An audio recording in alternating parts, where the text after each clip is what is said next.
বলে, স্বামী আমার কি ভালোবাসো? বলে হ্যাঁ ভালোবাসি। সত্যি? বলে হ্যাঁ সত্যি, তিনি সত্যি। বলে আমি যদি মারা যাই তুমি কি করবা? বলে আমি তো পাগল হয়ে যাব। বলে তুমি দ্বিতীয় বিয়ে করবো না তো? বলে আরে পাগলা, আমি তো এমনি পাগল, পাগল তো যা মন চায় তাই করতে পারে। এটা হচ্ছে জবাব। মেয়েরা এরকম কম। চ্যানেলটি সাবস্ক্রাইব করবেন এবং যদি ভিডিও ভালো লাগে শেয়ার করবেন ইনশাআল্লাহ। বাঙালি মেয়েরা কি করে?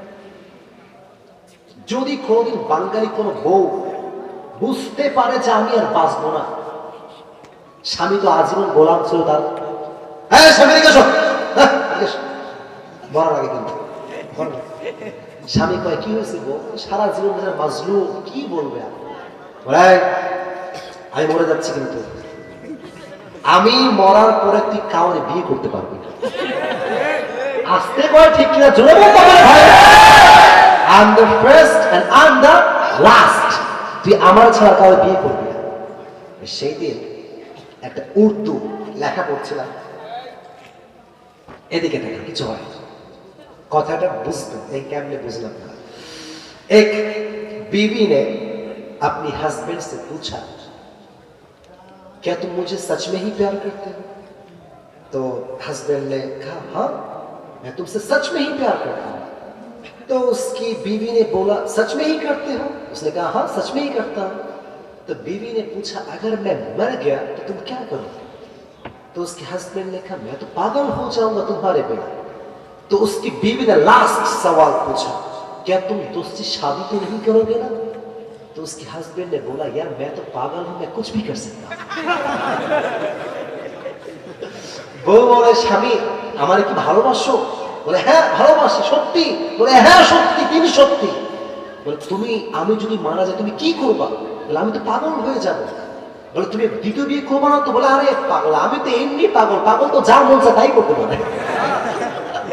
এটা হচ্ছে জবাব। মেয়েরা এরকম করে। তো আলী বলল কি ওসিয়ত সেটা বল।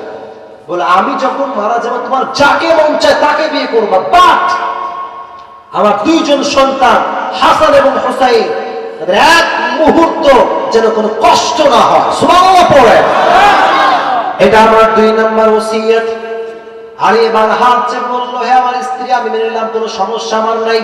3 নম্বরটা বলো। এটা আরো মারাত্মক। বলে হে আমার স্বামী আলী, আমি যখন মারা যাব আমার মৃত্যুর খবর কেউ জানতে পারবে না।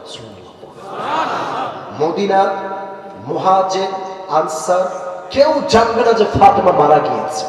আমি মারা যাব, তুমি হবা ইমাম, মুক্তাদি হবে 2 জন, হাসান এবং হুসাইন। হাসান এবং আর কেউ জানবে না। আলী বলছেন না এটা তো সম্ভব না, আমার তো এটা মানতে পারবো না, আমার অবশ্যই সবাইকে বলতে হবে, সবাই জানবে, সবাই আসবে, সবাই দোয়া করবে।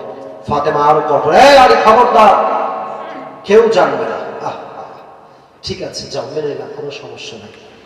ফাতেমা মারা গেলেন, সংক্ষেপে বলছি। যখন মারা গেলেন তার লাশটা সামনে রেখে আলী ছিল ইমাম, হাসান এবং হুসাইন ছিল শুধুমাত্র মুক্তাদি, আর কেউ নাই। সুবহানাল্লাহ।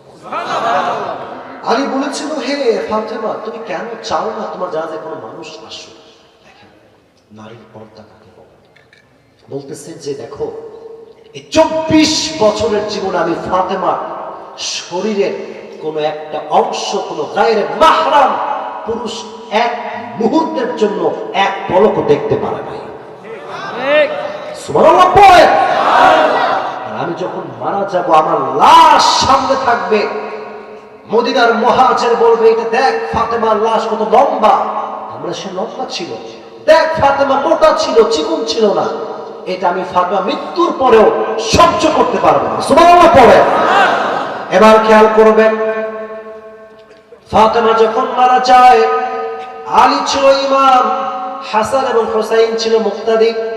যখন তার লাশটা নিয়ে কবরের দিকে যাবে, প্রত্যেকটা লাশের খাটিয়ায় থাকে 4 পা। জোরে বলেন কয় পা? 1 পা ধরেছে হাসান, আর 1 পা ধরেছে হুসাইন, আর 1 পা ধরেছে আলী, আর 1 পা রয়েছে খালি।